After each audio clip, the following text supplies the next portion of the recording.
नाशिकमधील निर्मल गंगा रेस्टॉरंटची स्पेशल मिसळ आणि स्पेशल नाश्ता करायचा आहे, स्वादिष्ट जेवणही पाहिजे आणि गरज पडल्यास मुक्काम पण करायचा आहे. पण लहान मुलांना खेळण्यासाठी काय? या सर्व गोष्टी एकाच छताखाली, ते म्हणजे निर्मल गंगा ॲग्रो टुरिझम. निर्मल गंगा रेस्टॉरंट आणि खास आकर्षणाचे ठिकाण म्हणजेच महाराष्ट्रामधले एकमेव आणि नाशिकचे पहिले बर्ड पार्क. इथे जर बघितलं तर चमचमीत खाणं पिणं आणि त्याचबरोबर सुंदर असा राहण्यासाठी विला, बाजूलाच स्विमिंग पूल, लहान मुलांसाठी गार्डन, तसेच सेमिनार, बर्थडे पार्टी यासाठी लागणारा प्रशस्त असा 150 लोक बसू शकतील अशी व्यवस्था असलेला हॉल, तोही साऊंड सिस्टम आणि प्रोजेक्टर सहित. आता एवढंच नाही, या ठिकाणी विशेष आकर्षण असलेले बर्ड गार्डन. या बर्ड पार्क मध्ये आपल्याला देश विदेशातील विविध पक्षी बघायला मिळतील. मग अजून काय पाहिजे? भेट देताय ना? आमचा पत्ता Nirmal Ganga agro tourism, Dindori road, Mhasrul जकात नाका, म्हसरूळ गाव, नाशिक, महाराष्ट्र. पिनकोड 422004.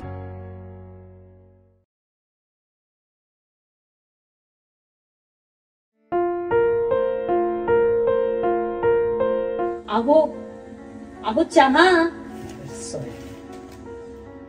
कसला विचार करताय? जरासा फ्लॅट घ्यायचा आहे, तोही आपल्याला बाहेर घ्यायचा आहे, कुठे घ्यावं तेच कर. यात कसला विचार करण्यासारखं? शिर्डी. पप्पा नवीन घर घ्यायचंय. हो मग.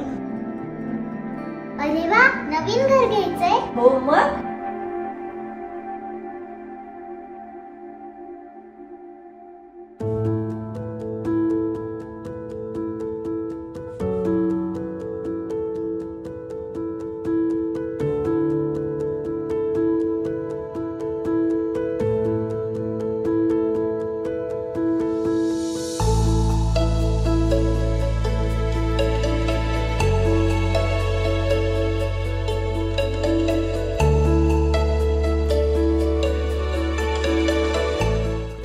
छान घर ना गाई.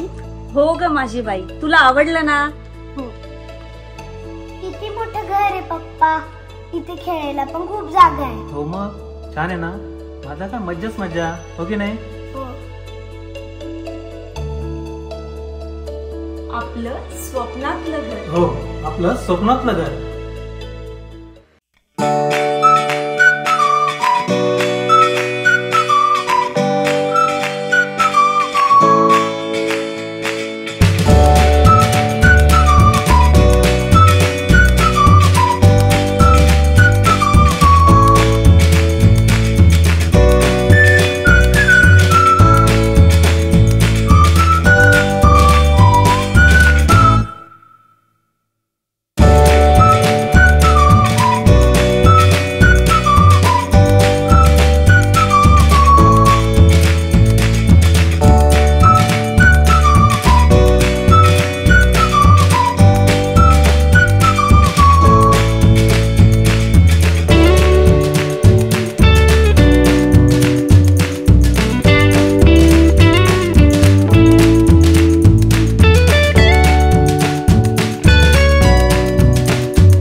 स्किन प्रॉब्लेम आहे, पुन्हा पुन्हा पिंपल्स येत आहे.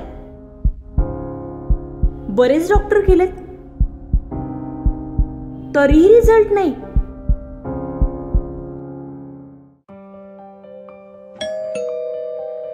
काय ग ताई, ये ना. कशी आहेस? मी मस्त. तू? मी पण बरी. काय एवढ्या सगळ्या फाईल्स कशासाठी? अगं खूप पिंपल्स होत आहे, बघ ना. अगं गंगापूर रोडच्या डॉक्टर नमिता चोपडे आहेत ना, MD डर्माटोलॉजिस्ट, तुला नक्की फरक पडेल. मी मागच्याच महिन्यात माझ्या एका रिलेटिव्हला रेकमेंड केलं आणि त्यांना खूप छान फरक मिळाला. तू नक्की ट्राय करून बघ. एवढे डॉक्टर तर करून झाले, आता हरकत नाही, तिकडेही जाऊन येते. नक्कीच.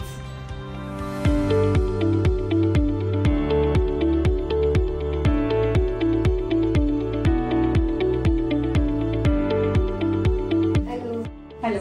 मॅम, मला पिंपल्स बॉल्सचा प्रॉब्लेम आहे. 2-3 डॉक्टर्स कडे जाऊन आली पण काही फरक पडेना. माझ्या एका फ्रेंडने सजेस्ट केलं गंगापूर रोडला नमिता मॅमकडे जाऊन यायला, सो मी आली. ओके, मला बघू दे तू काय काय ट्रीटमेंट घेतलीस याच्याआधी. त्याच्यानंतर आपण थोडं व्यवस्थित चेकअप करून घेऊया आणि मी तुला सांगते की आपल्याला काय काय ट्रीटमेंट करता येईल.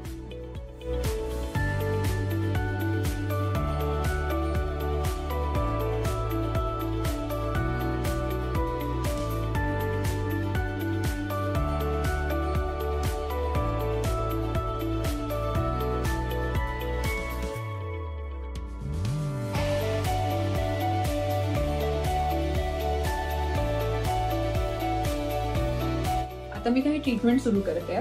काही गोळ्या आहेत, काही क्रीम्स आहेत. मला एक 15 डेज नंतर दाखव. 15 डेज नंतर आपण विचार करूया की आपल्याला काही प्रोसिजरची गरज आहे का. 15 दिवसात मला कळ. Okay ma'am, sure. Thank you so much ma'am. Results are really unbelievable. मला जे पाहिजे होतं ते मिळालं. Thank you. You are most welcome. आपण फक्त त्वचाच नाही ट्रीट करत, त्याच्यासोबत आपण केसांच्या समस्या, hair fall, dandruff, grey hair, त्याबरोबरच अँटी एजिंग ट्रीटमेंट्स जसं लेझर्स, बोटॉक्स, फिलर्स हे सुद्धा इथे करतो. डॉक्टर नमिता चोपडे यांना एकदा भेट देऊन योग्य मार्गदर्शन, योग्य ट्रीटमेंट घ्या आणि तात्काळ रिझल्ट मिळवा. तर मग विचार कसला करताय? एकदा अवश्य भेट द्या, कारण तुम्हाला सुंदर बनवण्यासाठी आम्ही हजर आहोत आपल्या सेवेत. आमचा पत्ता शॉप नंबर 209, एव्हिंग, 2रा मजला, अर्चित रियाल्टो, बॉबीज हॉटेल समोर, गंगापूर रोड, नाशिक, 422-013. आमचा मोबाईल क्रमांक 9309 594716, 9309 594716. विश्रांतीनंतर पुन्हा एकदा आपलं सर्वांचं स्वागत. आपल्याला जसं मी सुरुवातीला म्हटलं की प्रत्येक गोष्ट ही वापरायलाच हवी, पण त्याला मर्यादा पाहिजे. आता काय झालं माहिती का, संवादाकडे आपण यायलाच कोणी तयार नाही. प्रत्येक जण आपल्या क्षेत्रामध्ये आपापल्या व्यवसाय नोकरीमध्ये इतकं बिझी झाला मनुष्य की एकमेकाबद्दल विचारायला वेळ नाही आणि बोलायला तर वेळच नाही. म्हणजे विचारपूस ही फार पुढची गोष्ट झाली, पण बोलायला पण वेळ नाही. इतकी घाई आहे प्रत्येकाला. सकाळ झाली की तशीच गोष्ट आहे, संध्याकाळी आला की कोणा. आणि याला काही गोष्टी कारणीभूत देखील, म्हणजे जसं जसं आपलं आयुष्य वाढत जातं, जसं जसं एक डेव्हलपमेंट होत जाते, वस्तू मिळत जातात नवनवीन, तसं तसा मनुष्य हा त्या वस्तूंमध्ये इतका इन्व्हॉल्व होत चाललाय की त्यामुळे त्याला आपल्याला परिवार दिसत नाही, आपला परिवार दिसत नाही, आपल्या नातेवाईक दिसत नाही, वा पुढे जाण्याला दिसत नाही. ह्या गोष्टी कुठेतरी थांबायला हव्या. मोबाईल नाही की मोबाईलचं तसंच झालंय. हे सर्वात मोठा शत्रू, पूर्वी शाळेत आपण म्हणत होतो माणसाचा सर्वात मोठा शत्रू कुठला? आळस. आता माणसाचा सर्वात मोठा शत्रू कोणता? मोबाईल. खरंच मोबाईल आहे. इतका बिझी झालाय मनुष्य की विचारत असून म्हणजे मिसेस एकदम बऱ्याच वेळेस होतो प्रत्येकाच्या घरात ती फोनवर बोलत होती आणि मला चहा पाहिजे. चहा मला 2 मिनिटं, मी 5 मिनिटांनी आवाज दिला. चहा मला 2 मिनिटं, 15 मिनिटांनी आवाज दिला. मी टीव्ही बघत होतो. अर्धा तास झाला चहाच यायला तयार नाही. मी अर्धा तासाने चहा आला. कोणाशी बोलत होते? म्हणे आईशी. आणि हे कसं असतं बघा ना, म्हणजे आईशी गप्पा मारत असताना अर्धा 1-1 तास बोलणं होतं आणि एखाद्याने आवाज दिला आईला काय उत्तर दिलं जातं? जर निवांत बोलूया. म्हणजे अर्धा 1-1 तास गप्पा मारून पुन्हा निवांत बोलूया. म्हणजे किती वेळ पाहिजे? म्हणजे त्याने इतकं बिझी करून ठेवलंय माणसाला की प्रत्येक वेळेस घरी येतात ना सगळेजण, प्रत्येकाच्या मनात खाली. तुमच्याकडे ते मानेचे जास्त रुग्ण असतात असंच काहीच कळत नाही. एकदा कानात ते येडं टाकलं. म्हणजे आजी नेहमी म्हणत असे की बाबा एक मुलगांचा रस्त्याने चालला त्यांनी कोण टाकलेला. मी मोटरसायकलवर आजी पाठीमध्ये बसले, पाहिलं एकटाच बोलत होता. ते टाकलेलं सगळं त्यांनी असं. आजीने मला सांगितलं चांगला सुंगला वर्ग येडा झाला. एकटाच गप्पा मारतो. येडा नाही झालेला, त्याने येडं पण आतमध्ये टाकलंय म्हणून तो एकटा बोलतो. पूर्ण बेसिस झालाय म्हणजे. आणि आता प्रत्येकाने मला जास्त नाही पण थोडक्यात सांगायचं, बरोबर आहे? सर्व तुमच्याकडे येणार मोबाईल वापरायला पाहिजे, मोबाईलचा वापर कितपत. मोबाईल ही आवश्यक गोष्ट आहे, परंतु त्याचा टाइम पर्टिक्युलर लिमिट केला पाहिजे. आपल्या प्रोफेशनला फायदा होईल, आपल्या अभ्यासात फायदा होईल, आपल्या बिझनेसला फायदा होईल, त्यावेळेस वापरलं ठीक आहे. आणि विशेष करून मुलं जेव्हा तुमच्या 11वी-12वीला जातात त्यावेळेस त्याचा यूज फक्त लिमिटेड यूज पुरता केला तर त्याच्या अभ्यासाकरता त्याला प्रोग्रेस करण्यात फायदा. तुम्ही काय सांगाल यांच्याबद्दल? जेव्हा त्यांच्याकडे फोन असतो, तुम्हाला किती वेळ देतात? आमच्या घरात तसा संवाद बऱ्यापैकी होतो. रोज रात्री आमचं 11, 10:30 ते 11 किंवा 1-1.5 दिवसभर आम्ही एकमेकांना एवढा वेळ नाही देऊ शकत. माझ्या कामामध्ये मी बिझी असते, ओपीडीचे टायमिंग्स आमचे वेगळे आहेत, त्यामुळे दिवसभर आम्ही एकमेकांना भेटत नाही. पण रात्रीचा जो वेळ असतो, मुलं आम्ही 4 जण एक रात्री कब्बर दूध सोबत घेऊन, एक आपण म्हणतो ना की जेवणासोबत चर्चा, तसं आमचं दुधासोबत चर्चा, असं तो अर्धा तासाचा एक आमचा दिनचर्येमधला एक कार्यक्रम असतो आणि तो खूप छान रंगतो.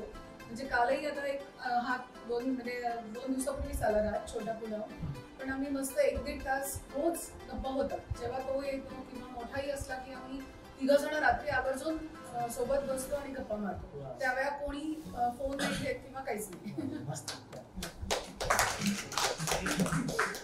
मोबाईलचा वापर वाढलाय हे की नाही, साहजिक आहे, त्याच्यामध्ये फीचर्स आहेत, सगळ्या गोष्टी आहेत, पण त्याला कुठेतरी मर्यादा पाहिजे हे की नाही. आणि त्याचं भान नसल्यामुळे त्याचा अतिरेक बघायला मिळतोय. आणि मॅक्झिमम कारणीभूत जर काय असेल तर सगळ्यात गुण तरी मोबाईल काय मदत कारणीभूत आहे. मी तर माझ्या घरी डायनिंग टेबलवर एक मोबाईल बॉक्स बनवलेला आहे. मोबाईल बॉक्स कुठे लावली आहे घरी आणि टाकायचं, वाजल्यावरच उचलायचा. याला मला स्वतःला पण मी ते बनवलंय की तो आल्यावरच उचलायचा. आणि मला काय सांगायचं वाटेल, पेडियाट्रिक हॉस्पिटल आहे, मोस्टली लहान मुलं असतात.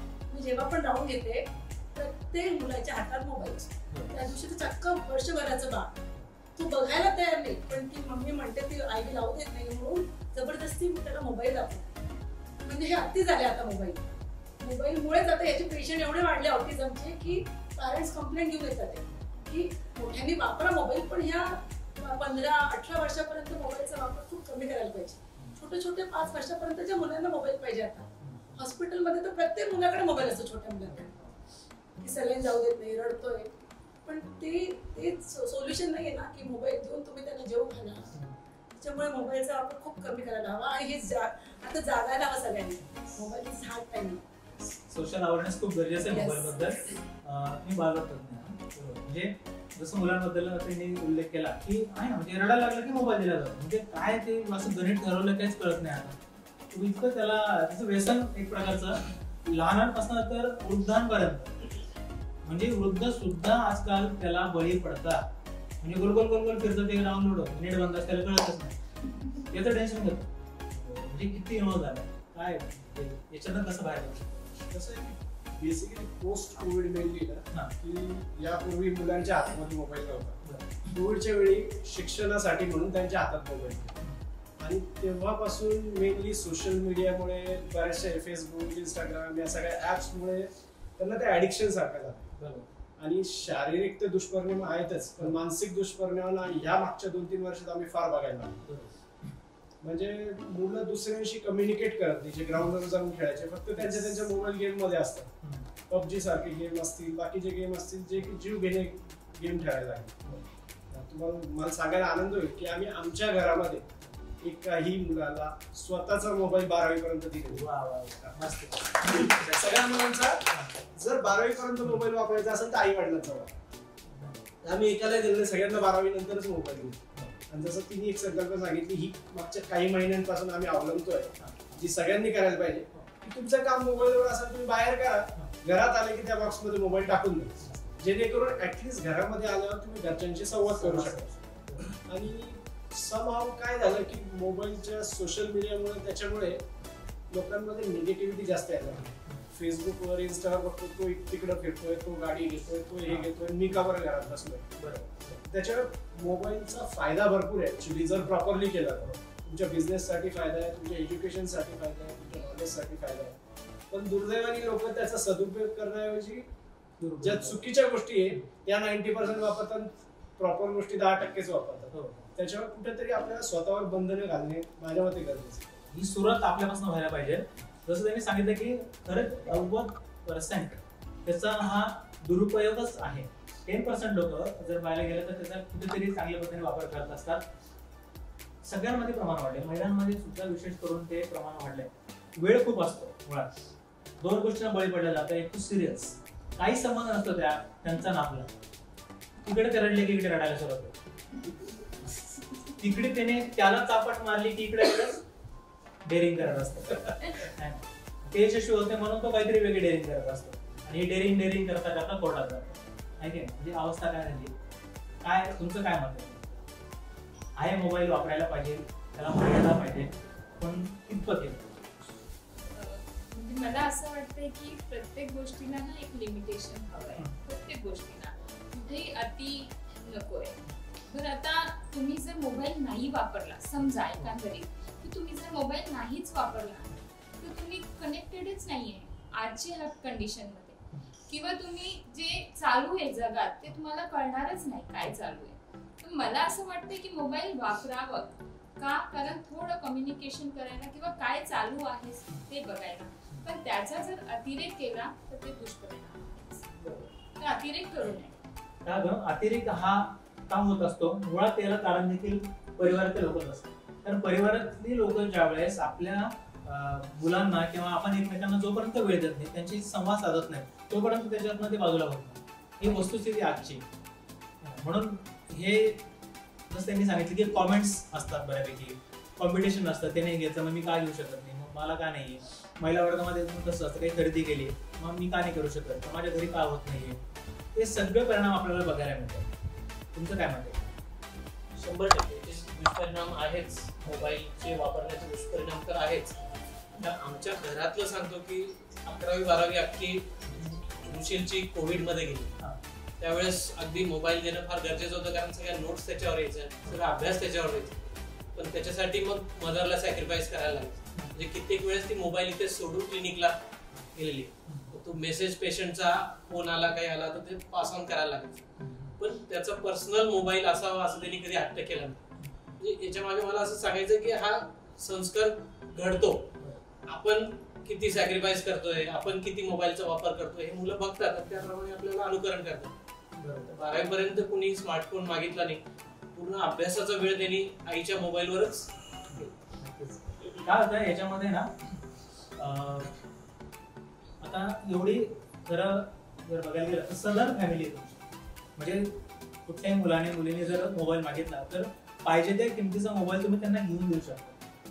परंतु बाहेर वस्तुस्थिती अशी आहे, ती परिस्थितीच नाही मुळात. तरी सुद्धा मुलांनी हट्ट केला म्हणून महागडा मोबाईल घेऊन दिला आणि घेऊन दिला की दिला बस. त्याच्यानंतर काही संबंध नसतो की बाबा त्या मोबाईलचा वापर तो कसा करतोय, काय करतोय, काहीच माहिती नाही. आणि बऱ्याचशा गोष्टी, बऱ्याचशा गुन्हेगारी सारख्या गोष्टी असतील, नवे नवे अजून सुसाईड सारख्या गोष्टी सुद्धा आज त्या मोबाईलमुळे सहज झाल्या. म्हणजे एक युट्यूब असं चॅनल आहे की त्या युट्यूबवर चांगल्या गोष्टी भरपूर आहेत, पण मात्र चुकीच्या गोष्टी पण भरपूर आहेत. आणि तिथे त्या नको त्या म्हणजे क्राईमच्या गोष्टी अशा घडल्या जातात की त्याचा वापर त्या पद्धतीने तिथे शिकतो मनुष्य आणि त्या पद्धतीने काम करत असतो. म्हणजे कुठेतरी थांबायला पाहिजे आणि ही सुरुवात आपल्यापासून पाहिजे. जसं या परिवारामध्ये त्यांनी आवर्जून सांगितले की 12वी पर्यंत तर मुलांना मोबाईलच नाही. या क्षणी ज्या किमतीचं पाहिजे तो मोबाईल त्यांनी परचेस करून देऊ शकतात, परंतु तसं न करता त्यांना जे पाहिजे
यूट्यूब बंद हो जाएगा, फिर जो important Microsoft team, zoom app है जिस पे क्लासेस हो रहे हैं वो आप यूज़ कर सकते हो। तो इस तरीके से आप फ़ोन का यूजेज कम कर सकते हो।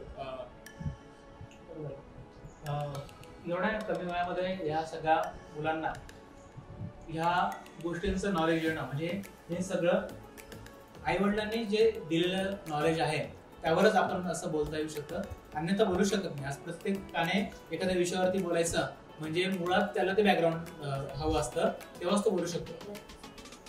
सगळे जे आपण पूर्वी खेळ खेळलेलं जे ग्राउंड ते आजकाल बघायला मिळत। मुंबई लोकलमध्ये एकदा तो ठाण्याला किंवा दादरला बसला, त्याला कल्याणला यायचंय, बदलापूरला यायचं, प्रत्येकाच्या कानात ते एक तर ते वेब सिरीज, एक तर ते मॅक्झिमम गेम आहे ना, म्हणजे वेगवेगळे गेम, ते मला तर अजूनही नाव माहिती नाही, ते गेम्स जाईपर्यंत खेळत असतात लोक। म्हणजे ना बोलणं कोणाशी, ना चालणं कोणाशी, ना खेळ राहिलेले आणि काहीच नाही। याच्यामुळे काय झालं माहिती का, दुरावत चालली माती सगळी, संवादाकडे यायला कोणी तयार नाहीये आणि मनोमन एक आतूनच ते विभक्त होत चाललेलं आहे, ते कुठेतरी थांबायला पाहिजे। आता मी येणार आपल्या नातेवाईकांकडे। आता नातेवाईक पण असे एक तर ते झोपले येतात, त्यांना इतकं समाधान वाटतंय। कॅमेरा तिकडे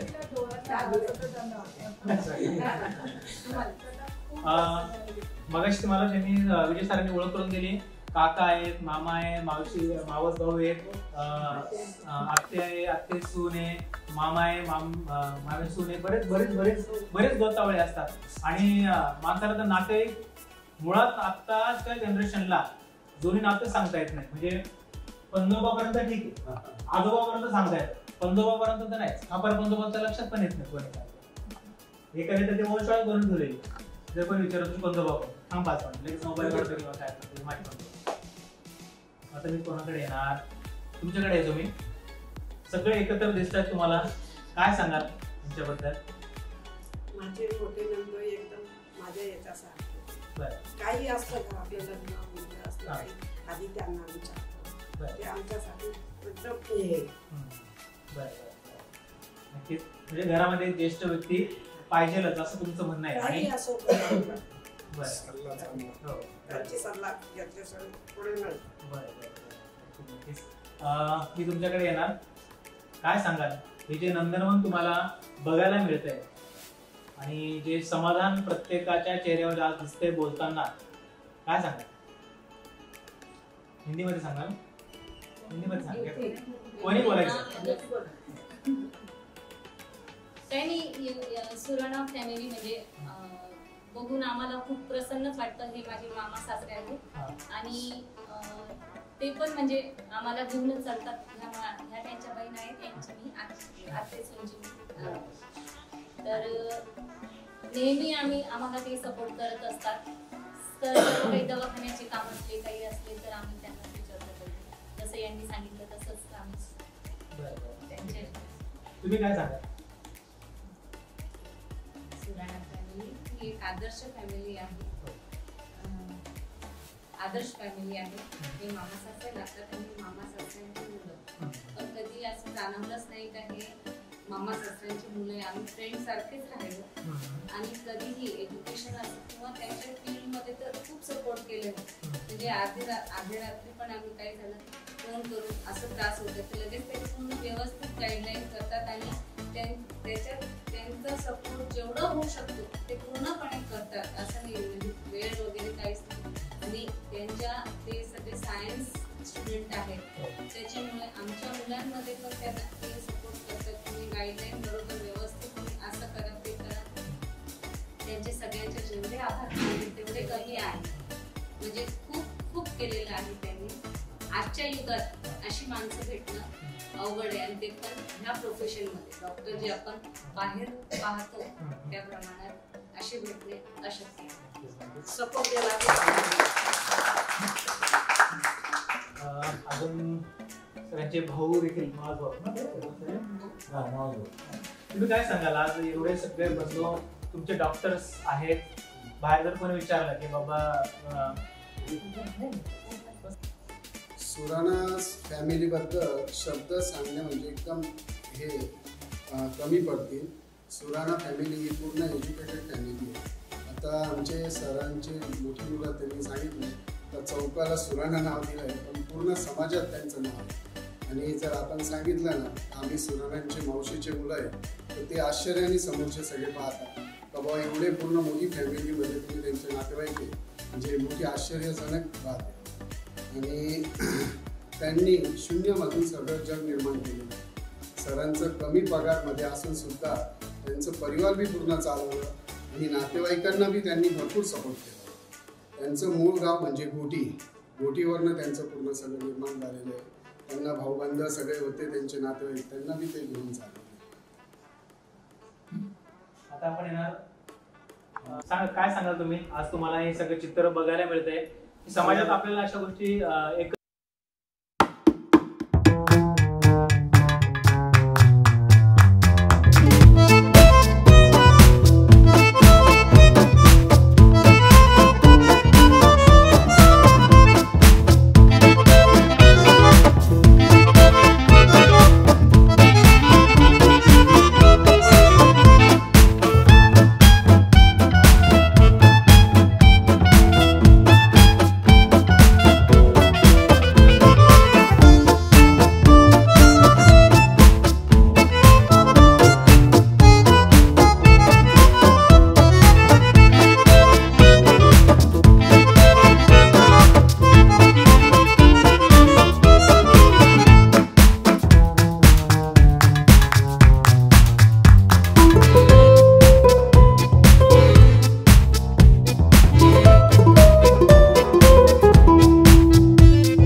एक्सपिरियन्स आहे माझा. माझी मुलगी 2.5 वर्षाची होती तेव्हा नितीन सुराणा नवीनच आले होते, नवीनच प्रॅक्टिस सुरू झाली होती आणि फक्त मी त्यांच्याकडे नेलं होतं माझ्या मुलींना. त्यांनी टेस्ट केल्या बिना सांगितलं भाभी हिला अर्जंट, तेव्हा त्यांचा हॉस्पिटल नव्हता, बिर्लाला ऍडमिट करावं लागेल म्हणे. तर मी म्हटलं काय झालं, त्यांनी काहीच सांगितलं नाही, पण पहिले ऍडमिट करा. जेव्हा मी ऍडमिट केलं, मी त्या परिस्थितीत नव्हते, माझे हसबंड पण माझ्यासोबत नव्हते, ते गावी गेलेले होते. डॉक्टरांनी फक्त एवढं सांगितलं तुम्ही लवकर आलात म्हणून तुमच्या हातात मुलगी लागली. तर तो एक एक्सपिरियन्स आणि ह्यांचा पाहून मी ठरवलं होतं माझ्या मुलीला मी नक्की डॉक्टर करेन आणि ह्यांच्या सगळ्यांच्या सपोर्टमुळे पण आज माझी मुलगी BDS झाली आहे.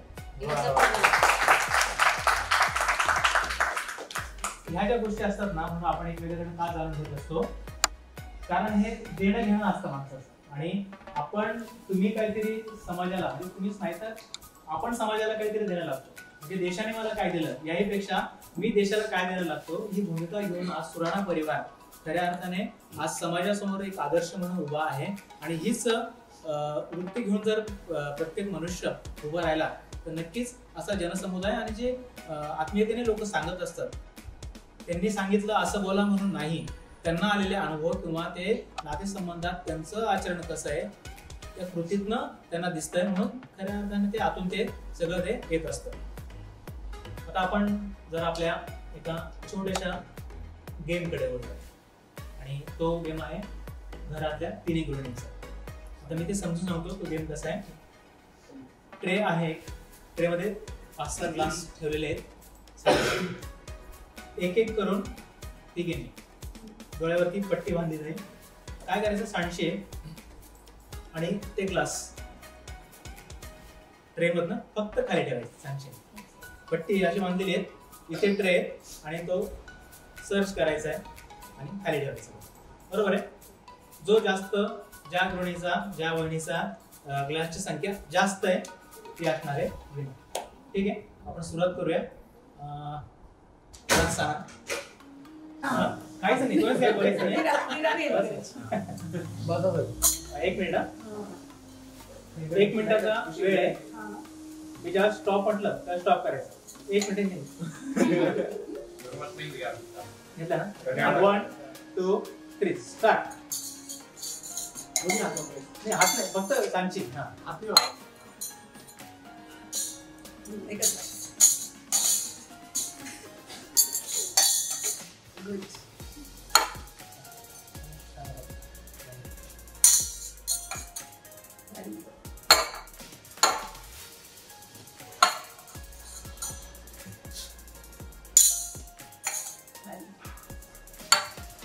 तिकडे लेफ्ट, अजून लेफ्ट. नाही बोलायचं नाही.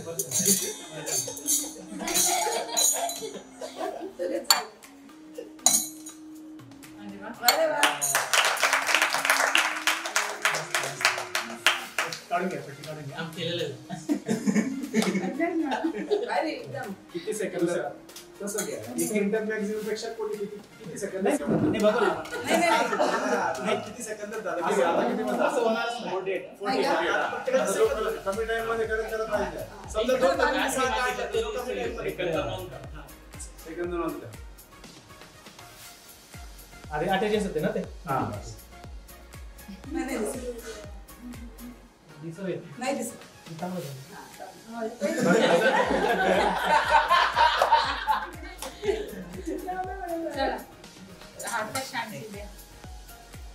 झालं का? 1 2 3 स्टार्ट.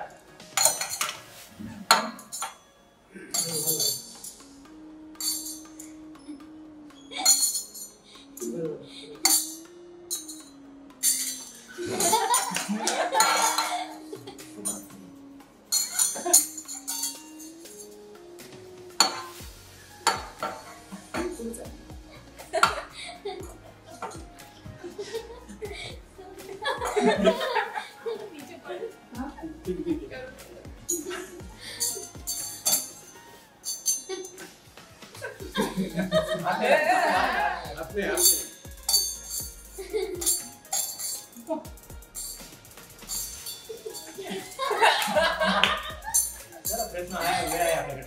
किती वेळ?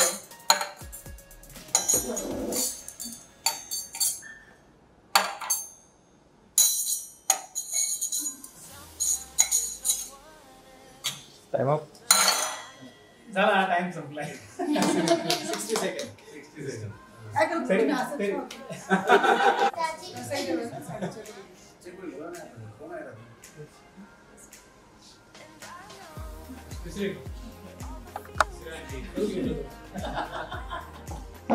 गोल घुमाई के छोड़ दो मुझे. खाना बच्चन देश लोकल लगा तो दूसरे आपका चेकिंग लो ना. चेकिंग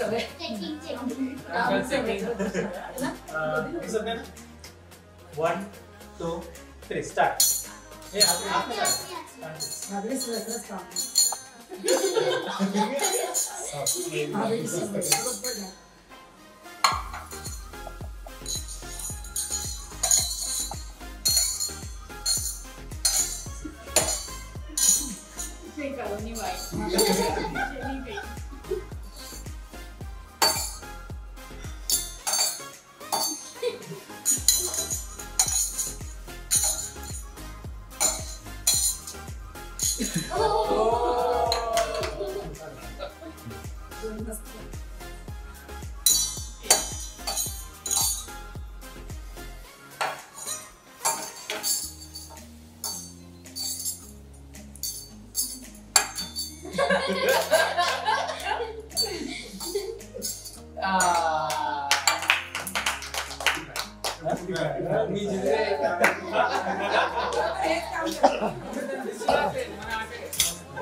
तिकडे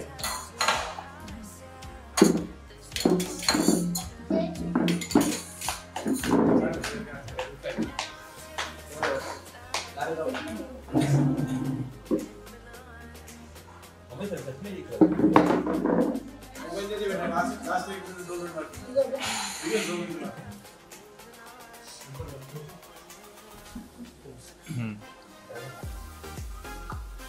तर हा आता छोटासा एक गेम, याच्यामधनं एकच आपल्याला कळतं की टायमिंग म्हणजे अंदाज, ही डोळ्यावर पट्टी आहे आणि आपल्याला ते अंदाज लावून तो ग्लास बाजूला करायचा. माणसाच्या आयुष्यामध्ये ना अंदाज खूप महत्वाचा असतो. टायमिंग बऱ्याच वेळेस काय होतं की माझा असा अंदाज आहे, जसं हवामान खात्याचा अंदाज असतो, आणि अंदाज जर चुकीचा ठरला किंवा चुकीचं जर काही झालं तर त्याचे दिसतं ना. जसं आता विनर म्हणून तुम्ही आहात, त्यांच्या सांगायचं एवढंच आहे गेमच्या माध्यमातून की आपल्याला आपल्या आयुष्यामध्ये येणारी संकट, जसं आज काकांनी सगळं ऐश्वर्य उभं केलं, त्याच्या पाठीमागे कुठेतरी एक अंदाज असतो आपला, कुठेतरी प्लॅनिंग असतं, मला असं करायचं, मला हे करायचं, मग पुढे काही संकट आहे का, पुढे काय एक अंदाज कुठेतरी असतो माणसाला आणि आलिप्त होत असतो. तर त्यांनी उदाहरण दिलं की मी कोणाला मदत केली असेल पण कोणाकडे कधी पैसे घेतले नाही, बरोबर आहे. म्हणजेच काय तर हा देखील एक अंदाज आहे माणसाचा, आणि तो पुढे त्याचे परिणाम होतील का, पुढे मी पुढे अडकेल का, पुढे मला काही त्रास होईल का, कोणी मला बोलून दाखवेल का, ह्या सगळ्या गोष्टींचा अंदाज घेणं खूप महत्वाचं असतं आयुष्य जगत असताना. म्हणून जसं की ग्लास बरोबर बाजूला केली, डोळ्यावर पट्टी, त्याचप्रमाणे संकट माझ्या डोळ्यासमोर आहे, एक्झाम आहे, मी शिकताय, माझ्या डोळ्यासमोर एक्झाम आहे, ही पट्टीच एक प्रकार, पण तो अंदाज घेऊन मला शिकायचं असतं, मला एक्झाम द्यायची असते. तसं आयुष्यामध्ये सुद्धा माणसाला तो अंदाज घेऊनच पुढे जायचं असतं, मार्ग काढायचा असतो, आणि आपलं आयुष्याचं गणित, आपलं आयुष्याचं कोडं आपल्याला सोडायचं असतं. आता मी येणार आपल्याकडे, आता गृहिणी झाल्या, आता पती भावंड, आता शेरो शायरी, कविता आहे, गाणं आहे. प्रेक्षकांना मला देखील आवडेल की गाणं कोण म्हणणार, शेरो शायरी कोण म्हणणार, कविता उत्तम कोण आहे. एक शेरो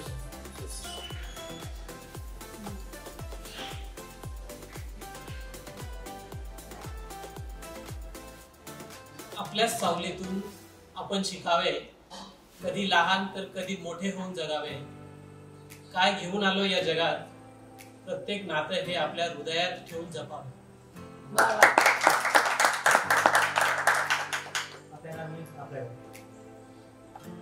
याचंच हिंदी वर्जन सांगतो कि हम सब ने रिलेशंस मेंटेन करना चाहिए.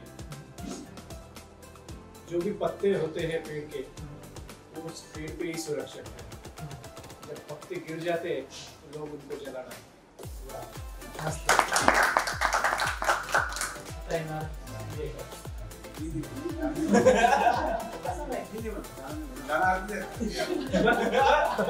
मी एक गाणं म्हणतो, सगळे बरोबर म्हणतो.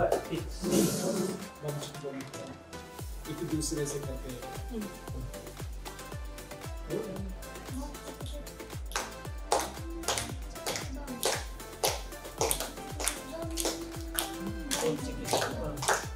एक दूसरे से करते हैं प्यार हम, एक दूसरे के लिए बेकरार हम, एक दूसरे के वास्ते मरना पड़े तो है तैयार हम, है तैयार हम.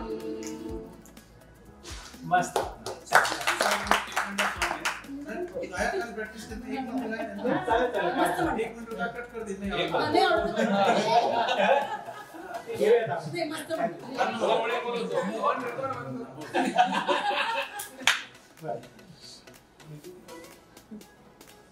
जब कोई बात बिगड़ जाए, जब कोई मुश्किल पड़ जाए, तुम देना मेरा साथ तो हम नभास.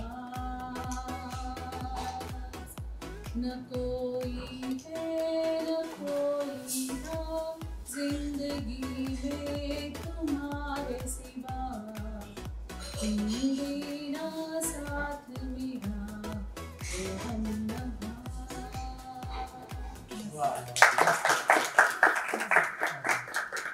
आता मी येणार छोटीकडे, है ना.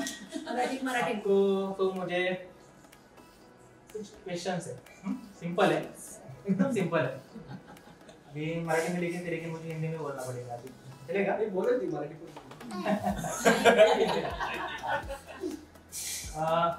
मुझे बताओ इन सब में से आपको ज्यादा प्यार कौन करता है?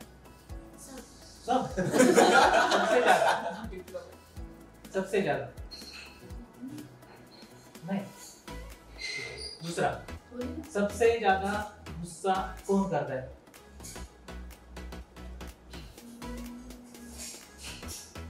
घबराना मत, वो कुछ के लिए हाँ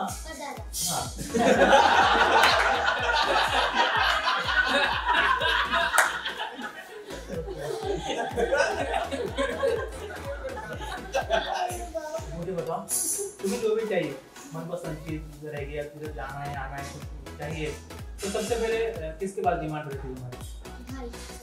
सब भाई, मम्मी पापा उनके पास नहीं, पहले भाई। अभी मुझे बताओ स्कूल पसंद है या नहीं? बहुत कितनी? बहुत पसंद है।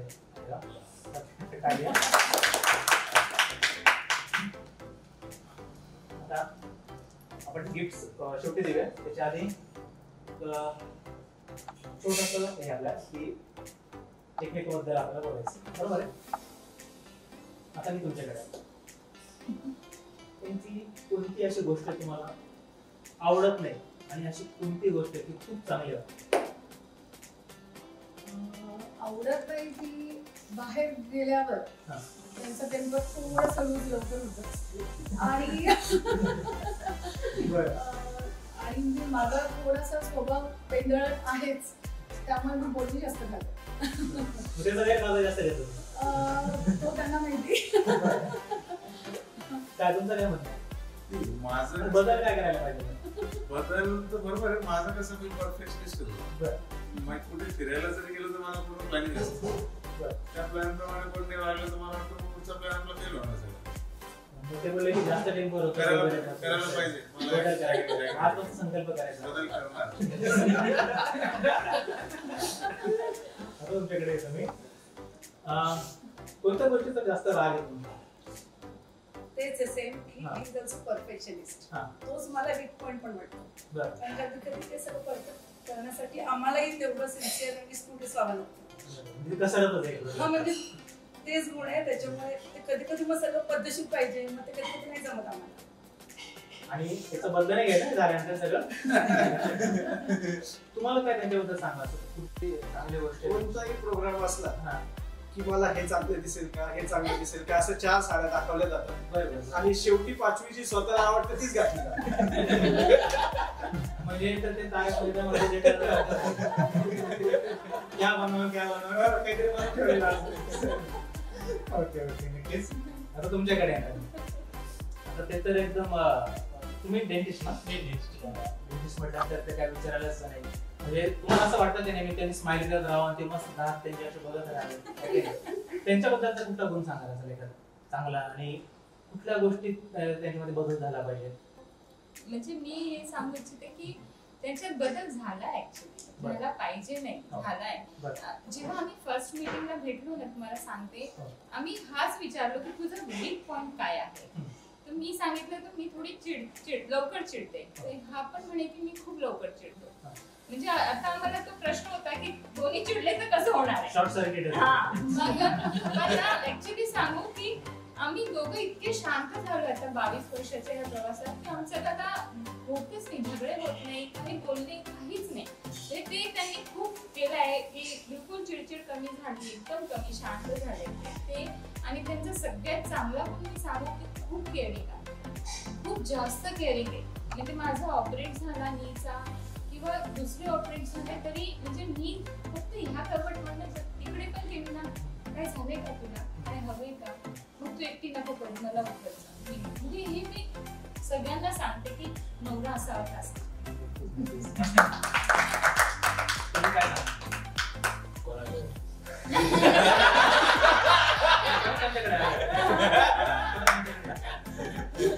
कौतुक केलं ना, एवढं कौतुक केलं. आता तुम्ही काय सांगाल? मी आयुष्यात सगळ्यात सिन्सिअर कोणी बघितलं असेल तरी, म्हणजे एखादी गोष्ट ठरवली की हे करायचं तर ती अगदी मोस्ट रिलिजियसली करणार, त्याच्यात खंड पडणार नाही. म्हणजे एखादी गोष्ट रोज करायची आपल्याला ना, आपण 4 दिवस करतो, 5व्या दिवशी कंटाळा करतो, तसं नाही. अगदी रिलिजियसली ती फॉलो करते आणि परफेक्शन म्हणजे. आणि निगेटिव्ह पॉइंट असं मला विचार करूनही सापडत नाही. आपण पुढच्या शोला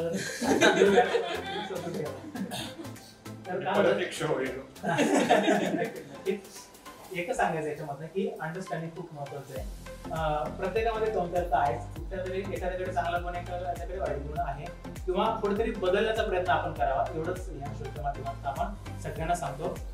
खूप छान वाटलं.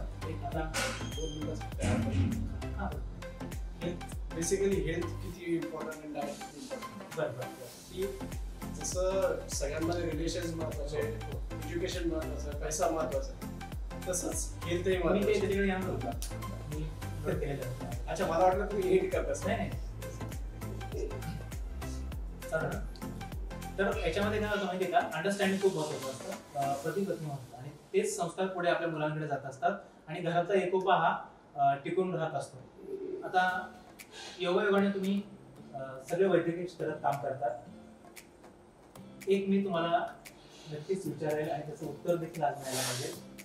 प्रामुख्याने असं होतं की डॉक्टरांकडे बघण्याचा दृष्टिकोन, म्हणजे 2 गोष्टींचं उत्तर पाहिजे मला. आता जो पहिला विचारतो तो, आणि सेकंड असं आहे की नातं जसं महत्वाचं आहे, समाज जसा महत्वाचा आहे, तसं हेल्थ देखील आपल्याला महत्वाचं आहे. त्याच्याबद्दल देखील 2 शब्द सांगायचे. पण काय होतं, डॉक्टरांना देव मानलं जातं आणि डॉक्टरना बोलतात बाबा मी देव नाहीये, परंतु नक्कीच मी प्रयत्न करतो. मला त्याने एक माझ्याकडे ताकद दिलेली आहे, त्या पद्धतीने मी रुग्णांना सेवा देण्याचा प्रयत्न करतो, वाचवण्याचा प्रयत्न करतो. बऱ्याच ठिकाणी काय होतं, एक मनुष्याचं आयुष्य लिहिलेलं असतं, ट्रीटमेंट करणं हे तुम्हा लोकांचं काम असतं, परंतु त्या पिरियडमध्ये दुर्दैव त्याचा अंत होत असतो आणि अजूनही तो जो आकस असतो मनुष्याचा तो डॉक्टरांकडे असतो.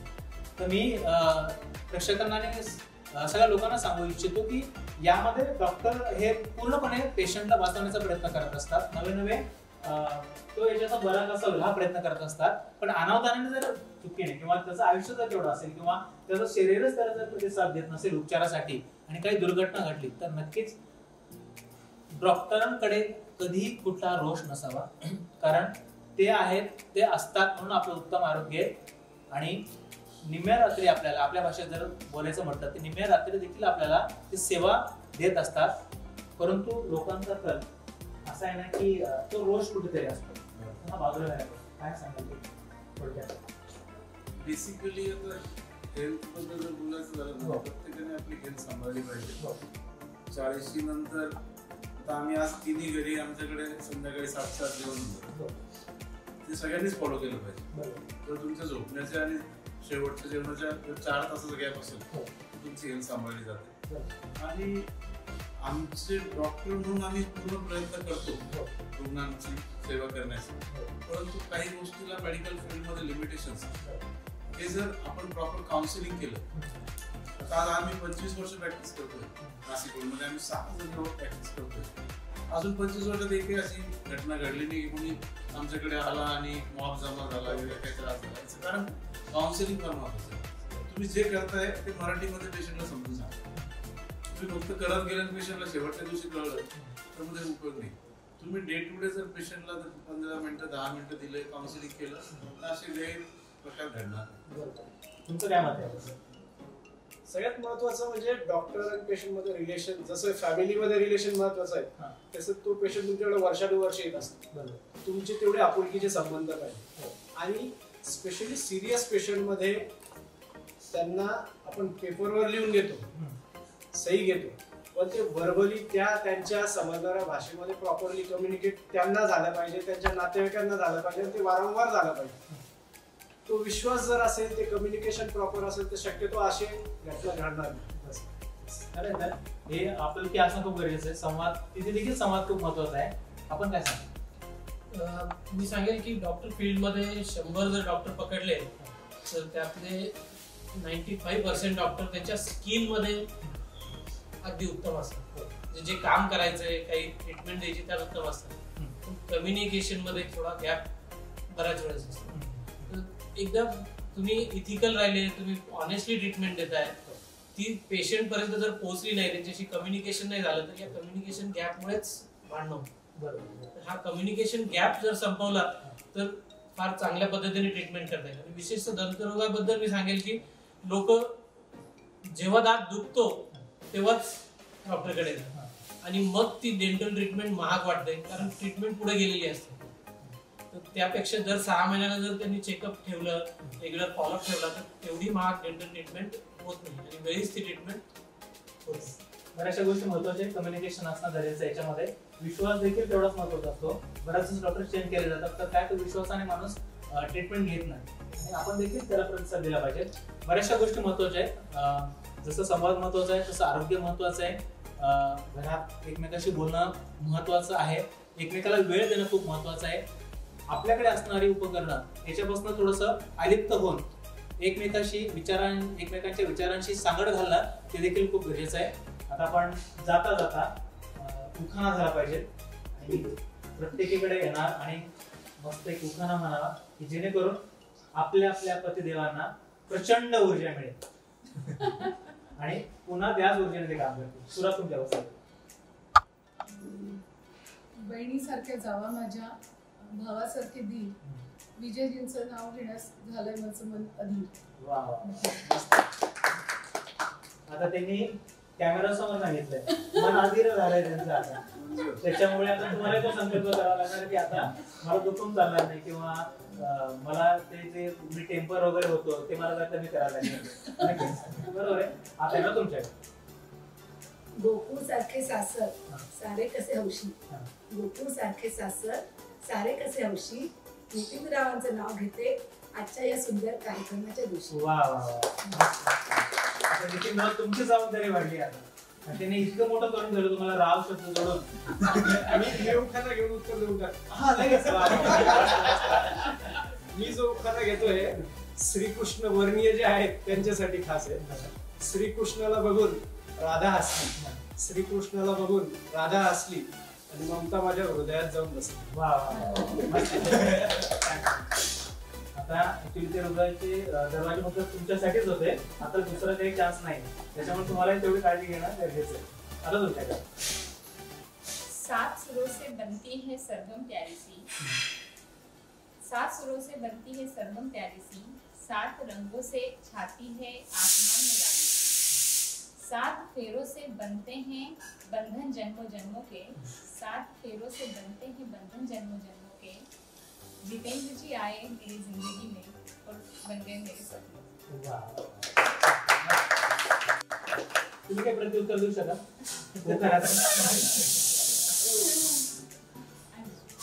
बंद कर दे पुष्पा. उखाण्यातून जर उत्तर मिळालं तर नक्की त्यांनाही बरं वाटेल. त्याच्याऐवजी मी सांगतो. सगळेच घेताय तरी विशेषतः जैन समाजातल्या मारवाडी स्त्रियांसाठी एक कॉमेडी उखाणा त्यांना शिकव. या उखाण्यामध्ये पहिले 2 शब्द आहे उन्ना उन्ना म्हणजे गरम गरम. उन्ना उन्ना डाळ चावळ म्हणे गणा भावे, बाळचंजी गाव गया तर म्हणे नींद नाही आवे.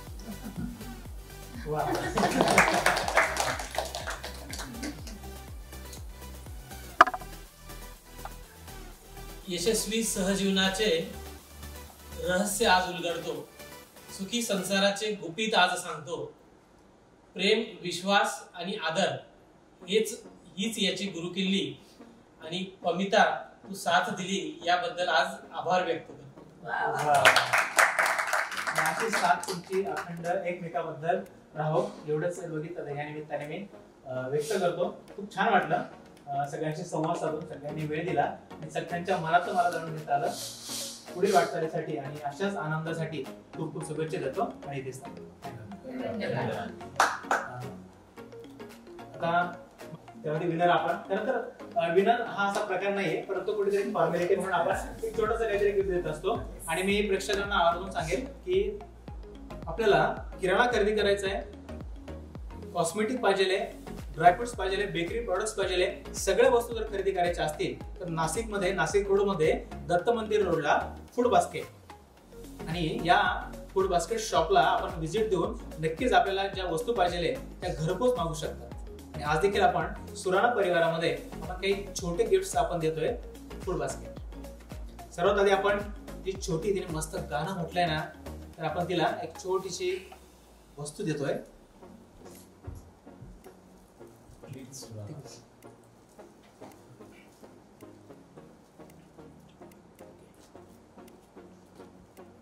चॉकलेट्स आहेत आणि आपण तिला देतोय. सगळ्यांनी टाळ्या वाजवा.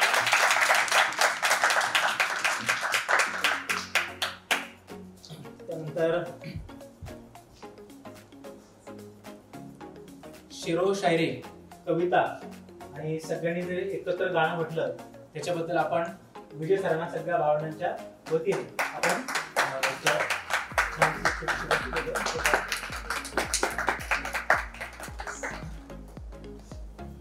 त्यानंतर विनर तर तिघी पण म्हणता येतील, परंतु नियमाप्रमाणे वहीन आपण विनर झालेला आहे, त्याच्यामुळे आपल्याला देखील